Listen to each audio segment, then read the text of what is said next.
Hello students, today we are going to start exercise 6.2. Previous video में हम exercise 6.1 discuss कर चुके थे.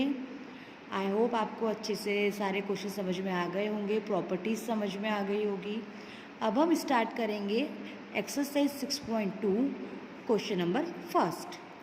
In figure find the value of x and y and then show that AB parallel CD.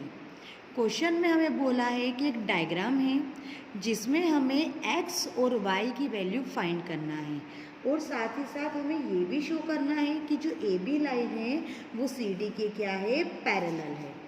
Okay, तो अब हम solution करना start करेंगे. सबसे पहले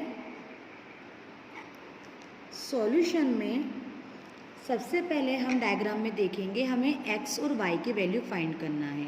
प्रॉपर्टीज़ तो बहुत सारी है लग सकती है, पर जो हमें इजी दिखेगी सबसे पहले माइंड में क्लिक होगी हम वही प्रॉपर्टी लगाएंगे. 50 और x, जो 50 वाला एंगल है और जो x है वो एक ही लाइन पे बन रहे हैं.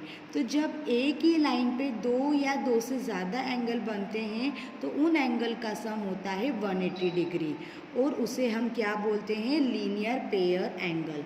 तो we can write 50 plus x equal 180 degree. हम रीज़न में लिखेंगे लीनियर पेयर एंगल. ओके, अब हमें x की वैल्यू फाइंड करना है तो हम 50 लेफ्ट हैंड साइड है उसे हम राइट हैंड साइड में माइनस में भेज देंगे. तो 180 माइनस 50 130. तो हमारे पास x की वैल्यू कितनी आ गई, 130. अब हमें y की वैल्यू निकालना है. आप देखिए डायग्राम में जो 130 है और जो y है वो एक दूसरे के ऊपर अपोजिट में है. है ना, ये दो लाइन आपस में क्रॉस हो रही हैं और y और 130 जो एंगल है दोनों एंगल एक दूसरे के अपोजिट में हैं. तो जब दो एंगल एक दूसरे के साथ क्रॉस में बनते हैं तो वो वर्टिकली अपोजिट एंगल होते हैं. तो हम इजीली लिख सकते हैं 130 डिग्री इक्वल y. रीज़न हो जाएगा वर्टिकली अपोजिट एंगल. ओके, तो हमारे पास y की वैल्यू आ गई 130 डिग्री. ओके, अब हमारे पास x की वैल्यू भी आ गई और y की वैल्यू भी आ गई. अब हमें लास्ट में शो करना है कि AB और CD जो लाइन है वो एक दूसरे के साथ क्या है, पैरेलल. जब एक ही लाइन पे अपोजिट साइड में एक ऊपर और एक नीचे एंगल्स बनते हैं तो वो अल्टरनेट इंटीरियर एंगल होते हैं. मैंने आपको इंट्रोडक्शन पार्ट में बताया था कि दो पैरेलल लाइन के बीच में बनने वाले एंगल लेकिन वो अपोजिट हो, एक अपवर्ड डायरेक्शन में हो और एक डाउनवर्ड डायरेक्शन में हो, तो ऐसे एंगल्स को हम बोलते हैं अल्टरनेट इंटीरियर एंगल. तो we can write x equal to y alternate interior angle.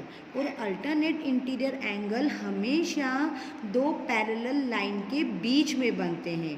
तो हम इस रीज़न के साथ लिख सकते हैं angle x and angle y are alternate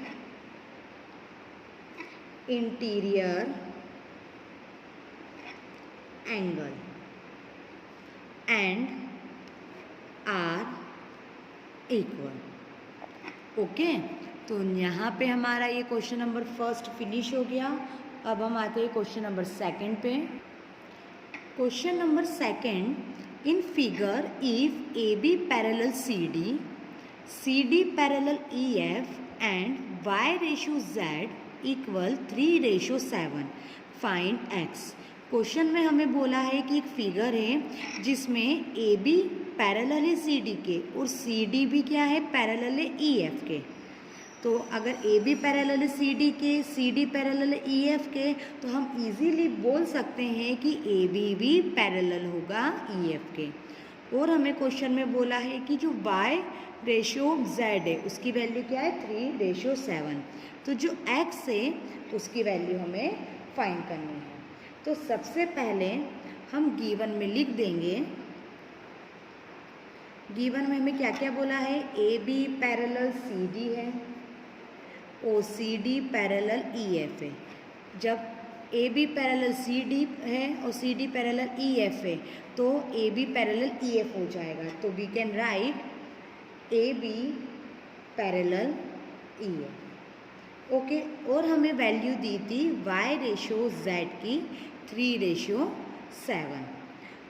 मैंने आपको प्रीवियस वीडियो में एक्सरसाइज 6.1 में बताया था कि जब भी कोई ना वैल्यू रेशो में होती है तो हम उसे x के फॉर्म में लिखते हैं या फिर हम k के फॉर्म में भी लिख सकते हैं। पर हमको क्वेश्चन में x की वैल्यू निकालनी है तो हम वेरिएबल रिपीट नहीं करेंगे, तो यहाँ हम y ले लेते हैं 3k, तो y की वैल्यू हो गई 3k और z की वैल्यू हो गई 7k। ओके, अब हमें फाइंड करना है टू फाइंड x, हमें x की वैल्यू फाइंड करना है। तो सबसे पहले हम सॉल्यूशन में लिखेंगे, आपको डायग्राम में दिख रहा होगा कि जो x और z है वो आपस में कैसे हैं, अल्टरनेट इंटीरियर एंगल। अभी मैंने आपको क्वेश्चन नंबर फर्स्ट में बताया था कि पैरेलल्स लाइन के बीच में अपोजिट साइड में बनने वाले एंगल एक ही लाइन पे कहलाते हैं अल्टरनेट इंटीरियर एंगल, और वो एंगल आपस में क्या होते हैं, इक्वल होते हैं। तो हम लिख सकते हैं x = z alternate interior angles. ठीक है, अब यहाँ पे आप देखिए, ये मैंने प्रॉपर्टी आपको इंट्रोडक्शन पार्ट में बताई थी। जब एक ही लाइन के ऊपर एक ही साइड में दो एंगल एक साथ होते हैं तो उनका सम होता है 180 डिग्री, पर रीज़न करस्पॉन्डिंग एंगल, ठीक है, सॉरी को इंटीरियर एंगल। तो हम लिख सकते हैं x + y = 180 डिग्री। हम रीज़न में लिखेंगे को इंटीरियर एंगल। ये प्रॉपर्टी आपको इंट्रोडक्शन पार्ट में अच्छे से दिख जाएगी कि मैंने कैसे लगाई है। अब स्टूडेंट्स यहाँ देखिए, x को हमने लिखा है z के इक्वल, ठीक है। तो यहाँ पे x + y में x की प्लेस पे हम लिख सकते हैं z, क्योंकि x इक्वल है z के, तो हम x की प्लेस पे z लिख देंगे, plus y = 180 as it is. Okay, अच्छा, अब हमारे पास z की वैल्यू क्या थी, 7k, तो हम z की प्लेस पे रख देंगे 7k और y की प्लेस पे रख देंगे 3k, क्योंकि y की वैल्यू क्या थी, 3k = 180 डिग्री। ओके, अब हम इसको सॉल्व करेंगे, तो 7k + 3k होता है 10k, 180 डिग्री, 0 से 0 कैंसल, तो k की वैल्यू हमारे पास आ गई 18 डिग्री। ओके, अब हमने k को सपोज किया था कहाँ पे, y = 3k, तो हम यहाँ पे k की वैल्यू रख देंगे तो हमारे पास एग्जैक्ट फिक्स वैल्यू y की आ जाएगी। तो y = 3 × 18, 18 3 54, तो हमारे पास y की वैल्यू आ गई 54।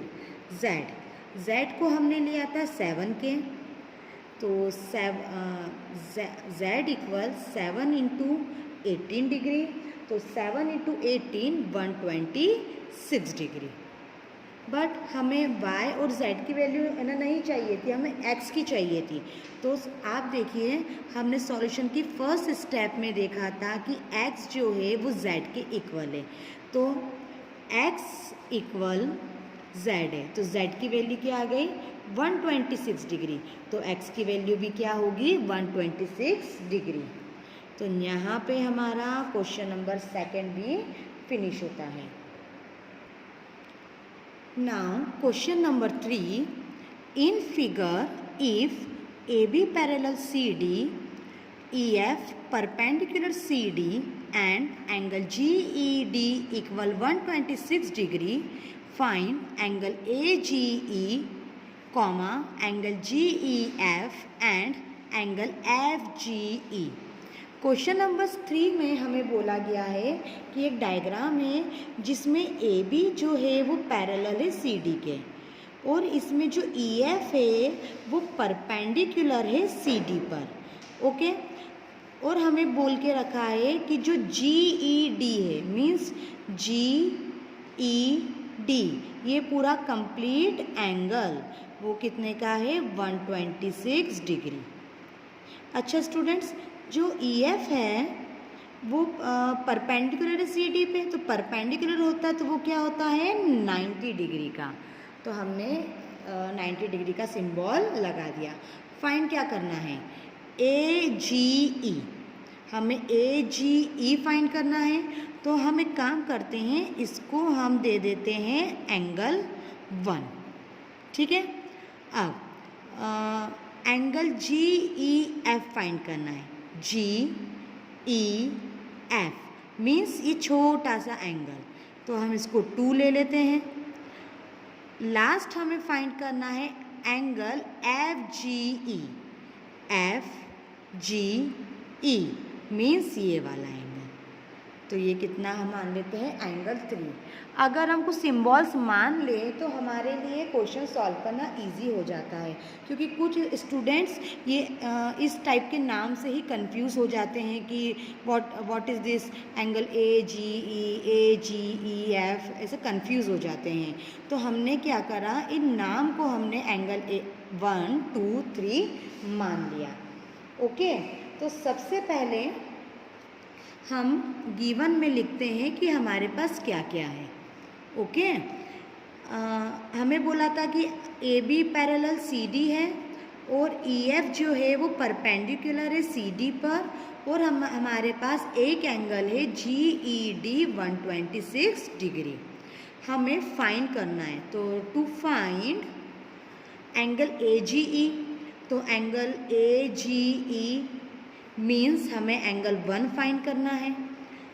नेक्स्ट हमें फाइंड करना है ए जी एफ, जिसे हमने एंगल 2 मान लिया है, और हमें लास्ट फाइंड करना है एफ जी ई, जिसे हमने एंगल 3 मान लिया है। ओके, अब हम सॉल्यूशन करना स्टार्ट करेंगे। बहुत ही इजी है, डायग्राम से आपको लग रहा होगा कि बहुत टिपिकल क्वेश्चन है, लेकिन बहुत ही इजी है। हम सॉल्यूशन करना स्टार्ट करते हैं। तो सबसे पहले हम लिख देते हैं कि जो ए बी है वो पैरेलल है सी डी के। ओके, अब आप यहाँ देखिए डायग्राम में जो एंगल 1 है, ठीक है, अगर हमने सिम्बॉल्स माने हैं एंगल 1 2 3 तो हम इसी का यूज़ करेंगे। ओके, तो एंगल 1 जो है ए की लाइन पे अपवर्ड में बन रहा है, और जो एंगल 126 से कंप्लीट एंगल वो डाउनवर्ड डायरेक्शन में लाइन के अपोजिट साइड बन रहा है। तो जब ए की लाइन पे ऊपर की तरफ और एक नीचे की तरफ एंगल बनता है, जैसे मैं आपको रफली बता देती हूँ, ए की लाइन पे एक ऊपर की तरफ और एक अपोजिट साइड में नीचे की तरफ बनता है, तो उसे हम बोलते हैं अल्टरनेट इंटीरियर एंगल। तो हम लिख सकते हैं जो एंगल 1 है वो इक्वल है 126 के। ओके, एक काम करते हैं, हम कंप्लीट 126 को एंगल 4 मान लेते हैं, ठीक है, तो ये आपके लिए इजी हो जाएगा। तो हम लिख सकते हैं एंगल 1 इक्वल एंगल 4, रीज़न आ जाएगा अल्टरनेट इंटीरियर एंगल, और एंगल 4 की वैल्यू हमने जी ई डी को एंगल 4 मान लिया है। तो जब एंगल 4 की वैल्यू 126 थी तो एंगल 1 इक्वल एंगल 4 हो गया, तो एंगल 4 की प्लेस पे हम 126 रख सकते हैं। तो यहाँ पे हमारे पास एंगल 1 की वैल्यू आ गई 126। ओके, अब आती है बारी एंगल 2 की, पर अभी उसमें हमको समझ नहीं आ रहा कि उसको हम फाइंड कैसे करें, तो हम आते हैं एंगल 3 पे। अब यहाँ देखिए एंगल 1 और 3 ए की लाइन पे बन रहे हैं, तो जब ए की लाइन पे 2 या 2 से ज़्यादा एंगल बनते हैं तो उनका सम होता है 180 डिग्री। जो रीज़न आएगा इसमें आएगा लीनियर पेयर एंगल। तो we can write angle 1 plus angle 3 equal 180 degree. हम रीज़न डालेंगे लीनियर पेयर एंगल। ओके, अब एंगल 1 की वैल्यू हमारे पास क्या आई, एंगल 1 की वैल्यू हमारे पास आई 126 degree, angle 3 as it is 180 degree as it is. Okay, अब जो 126 है वो 180 के पास जाएगा तो माइनस में हो जाएगा। सो एंगल 3 180 माइनस 126 वैल्यू हो जाएगी हमारी 54 डिग्री। तो हमारे पास एंगल 3 की भी वैल्यू आ गई, 1 की भी वैल्यू आ गई, अब बचा है 2। ओके, अब आप यहाँ देखिए एंगल 3 और एंगल 2 एक ट्रायंगल के अंदर आ रहे हैं। ठीक है, आपको क्लियरली डायग्राम में दिख रहा होगा कि ये एक ट्रायंगल के अंदर आ रहे हैं। ठीक है, अब यहाँ पे आपको दिख रहा होगा कि एक 90 डिग्री है। ठीक है, तो हम लिख सकते हैं अब ये ट्रायंगल कौन सा है, तो ट्रायंगल है ये राइट एंगल ट्रायंगल।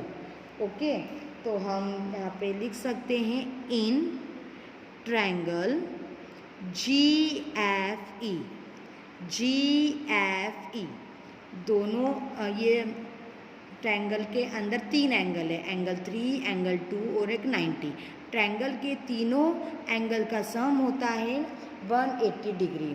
तो we can write angle 1 plus angle 2।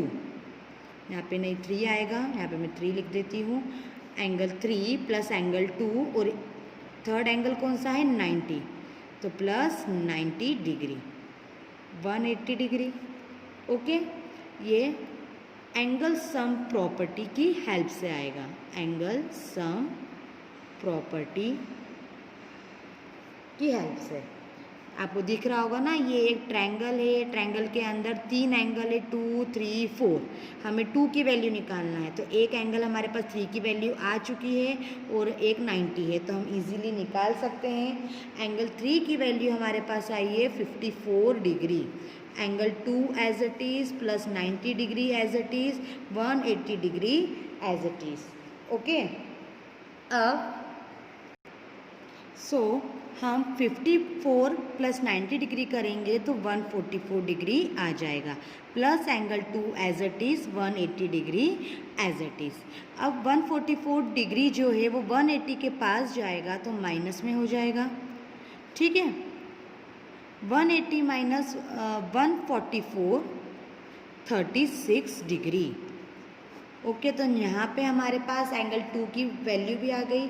अब हम सारी वैल्यू लिखते हैं। हमने एंगल AGE को एंगल 1 लिया था, हमने लिया था ना टू फाइंड में, तो एंगल 1 की हमारे पास वैल्यू आ गई 126, यहाँ पे आपको दिख रही होगी। एंगल GEF को हमने माना था एंगल 2, एंगल 2 की अभी लास्ट में value I 36 degree, and angle FGE को हमने लिया था एंगल 3, और एंगल 3 की वैल्यू आई 54 डिग्री। सो आपको ये क्वेश्चन समझ में आ गया होगा, आई होप सो। अगर आपको कोई भी प्रॉब्लम हो तो you can ask me in any time. Thank you very much.